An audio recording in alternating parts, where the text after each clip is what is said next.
வணக்கம் ஃபாதர். வணக்கம் ஃபாதர். நன்றி ஃபாதர்.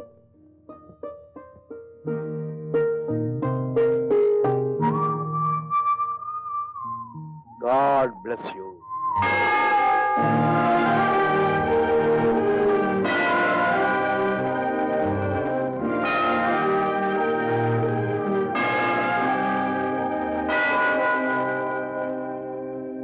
ஸ்தோத்திரம் சாமி. என்ன சமாச்சாரம்? எனக்கு பாவம் மன்னிப்பு வேணும்.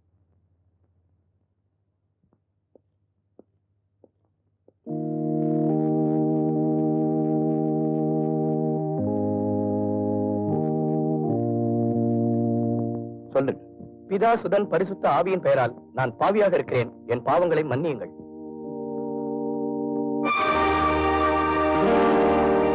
கொஞ்சம் பொறுங்க.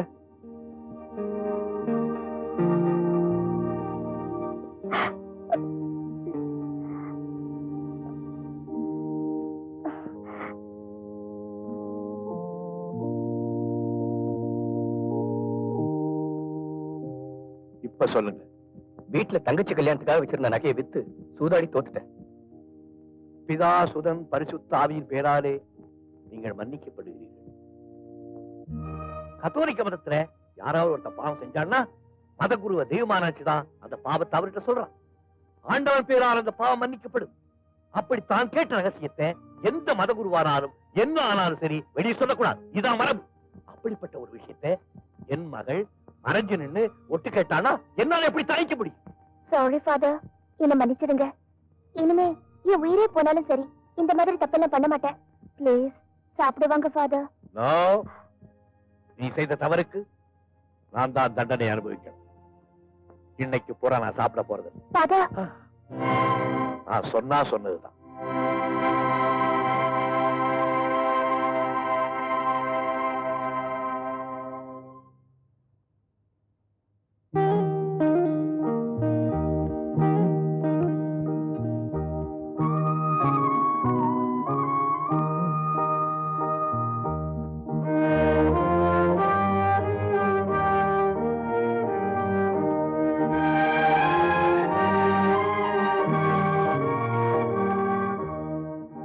மேரி,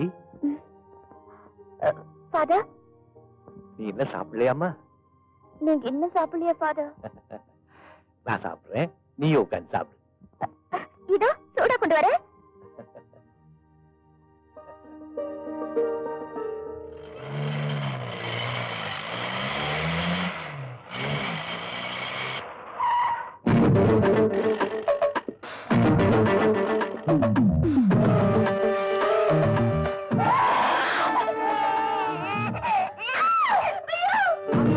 பெத்துக்கிறாங்க, அப்புறம் இடையில நடு ரோட்ல வந்து விட்டுறாங்க. I don't like. அட பாவி, நீ நாசமா போக. Thank you. பச்சை குழந்தை இப்படி எட்டி உதைக்கிறியே, நீ நல்லா இருப்பியா?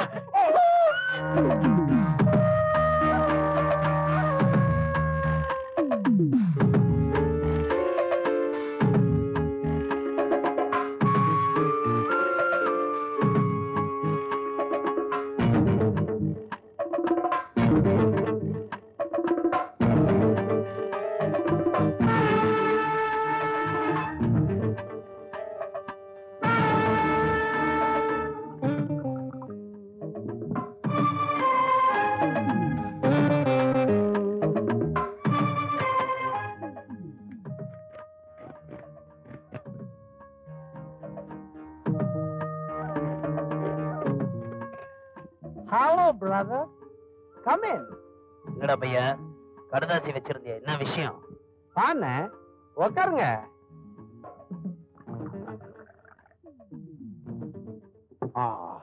இந்தா, இத போட்டுட்டு அப்புறமா பேசலாம். சீம சரக்கா கிக்கு ஏறாத. ஒரு பொட்ட கழுத என் மேல காரி துப்பிட்டா. கொளுத்திடுவோம். பிரதர், நீ இருக்கிற இடத்த என்கிட்ட கூட சொல்ல மாட்டேங்கிறியே. தெரிஞ்சா செய்தியை சீக்கிரமா சொல்லி அனுப்புவல்ல. உன்னை கூட நான் நம்ப மாட்டேன். பல குற்றங்களை செஞ்சு சட்டத்துக்கு பயந்து தலைமறைவா இருக்கிறேன். உனக்கு அந்த இடம் தெரிஞ்சதுன்னா பரிசுக்கு ஆசைப்பட்டு போலீஸ்ல என்ன காட்டி கொடுத்துடுவியே. அதனாலதான்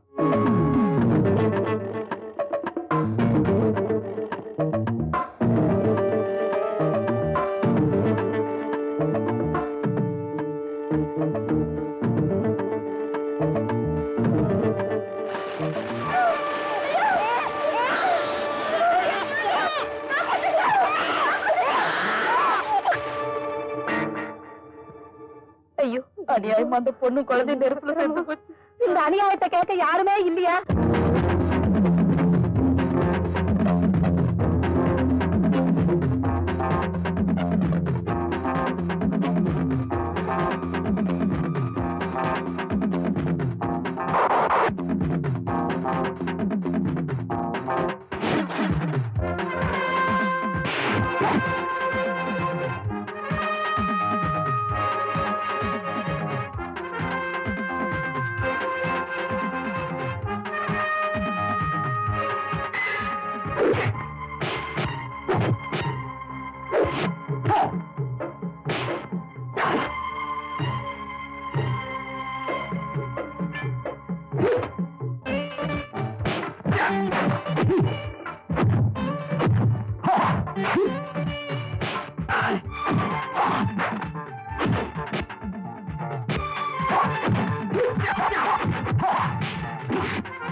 சபாஷ் சங்கிலி, உனக்கு கடைசியா வச்ச பரீட்சையிலையும் பாஸ் ஆயிட்ட.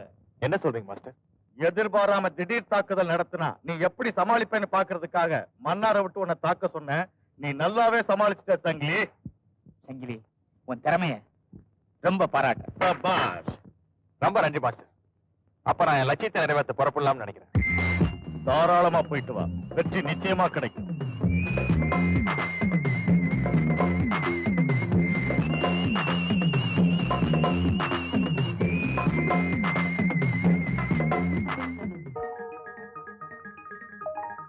ஆண்டவா, என்ன மட்டும் காப்பாத்து. தலைவரை கேட்கிறேன்னு தப்பா நினைக்காதீங்க. முன்ன பின்ன நீங்க ஸ்பேனரை பார்த்தது இல்ல, கட்டிங் பிளேயரை பார்த்தது இல்ல, திருப்புலியே பார்த்தது இல்ல. அப்புறம் எப்படி மெக்கானிக் செட்டு திறக்கிறதுக்கு உங்களுக்கு தைரியம் வந்தது? எல்லாத்தையும் நீ பாத்துக்கிறியா? அது போதாது. டேய், வேலையை கத்துக்கிட்டு வேலை செய்யறது ஒரு ரகம், தெரியாமையே வேலை தெரிஞ்சவங்களை வச்சு வேலை வாங்குறது இன்னொரு ரகம். நான் ரெண்டாவது ரகம்டா. அது இல்ல வாத்தியாரே, அடிப்படைன்னு ஒண்ணு இருக்குல்ல, அதாவது தெரிஞ்சிருக்க வேணா? என்னடா பொல்லாத அடிப்படை? காரை பார்த்தா எனக்கு காருன்னு தெரியும், ஸ்கூட்டரை பார்த்தா ஸ்கூட்டர்னு தெரியும். இது போதாது? அது எல்லாருக்கும் தெரியும். அட்லீஸ்ட் காருக்கு டயர் மாத்தாவா தெரியணும்ல. ஓ, நீ அப்படி வர்றியா? நான் ஒரு கேள்வி கேட்கறேன், அதுக்கு பதில் சொல்லு. என்ன? கார் டயர் மாத்தணும்னா முதல்ல என்ன பண்ணும்? இது தெரியாதா? ஜாக்கு கொடுத்து காரை தூக்கணும். உன்னை வேலையை விட்டு தூக்கிடுவாங்க. டேய், கார் டயர் மாத்தணும்னா முதல்ல 4 சக்கரத்துக்கு கல்லு கட்டணும்டா, அப்பதான் வண்டி உருளாது. டயர் மாத்துறது தொழில், கல்லு கட்டுறது அடிப்படை. தொழில் தெரிஞ்சதால் நீ தொழிலாளி, அடிப்படை தெரிஞ்சால் நான் முதலாளி. மெக்கானிக் மேதையே, உங்களுக்கு இருக்கிற அறிவுக்கு இந்த ஒர்க் ஷாப் என்ன பெரிய போக்குவரத்து கழகமே ஆரம்பிக்கலாம். நம்மோட அடுத்த திட்டம் அதான். என்ன சார்? வந்துகிட்டே இருந்தேன், வண்டி நின்னு போச்சு. கிளட்ச் ஒயர் அறந்து போச்சு, மாத்த முடியுமா? இந்த வண்டியில இருக்கிற கடைசி உயர் வரைக்கும் அவர் மாத்துவாரு. ஒரு நிமிஷம் இருங்க. வாத்தியாரே, வண்டியில இருக்கிற கிளட்ச் உயர் அறந்து போச்சா? உங்களுக்கு மாட்ட தெரியுமா? முதல்ல வண்டி அக்கா கழட்டி கிளட்ச் எங்க இருக்குன்னு பாரு.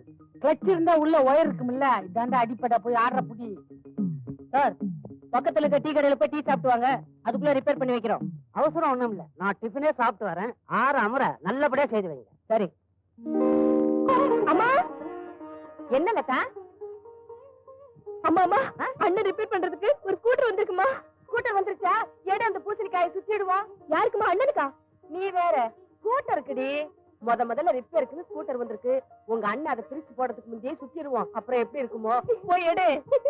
எதுக்கு தலையில தொங்க விட்டீங்க? தலைகீழ தொங்க விட்டாதானே எல்லா விஷயமும் கிளீனா தெரியுது. என்னங்க நம்ம பிள்ளைக்கு முதல்ல ரிப்பேருக்குன்னு ஸ்கூட்டர் வந்திருக்குது. நீங்க தான் என்ன பிடிக்காம சக்காலத்தை எடுத்துக்கிட்டு ஒரேடியா ஓடி போயிட்டீங்க. நம்ம பிள்ளையாவது ஆசீர்வாதம் பண்ணுங்க. ஸ்கூட்டர் ஒடியா. அண்ணே, இந்த ஸ்கூட்டர் ரிப்பேர் செஞ்சு வர காசுல எனக்கு ஒரு வெள்ளி கொலுசு வாங்கி கொடுங்க. சும்மா இருடி. என் புள்ள முதல்ல சம்பாதிக்கிற காசுல நான் ஒரு லட்டு கம்மல் வாங்கி போட்டுக்கிறேன்னு வேண்டி இருக்கேன். லட்டு கம்மல் வேண்டிட்டீங்க? முதல்ல லட்டு வாங்க முடியுதான்னு பாருமா. ஏன்டா? நான் ஏரோப்ளான ரிப்பேர் பண்றேன். அந்த பூசணியா காசு வருதா பாரு. என்ன இவன் இப்படி சொல்றான்? இத முச்சந்தியில உடைச்சு வேஸ்ட் பண்ண கூடாது. இதுதான் நம்ம வீட்டுல இன்னைக்கு கூட்டு, பொரியல், சாம்பார் எல்லாம்.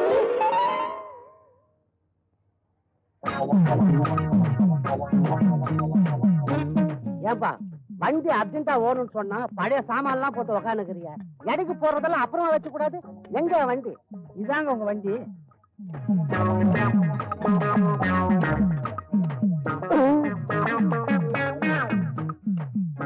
அட பாவிகளா, இதுதான் என் வண்டி. நான் எப்படி நம்புறது?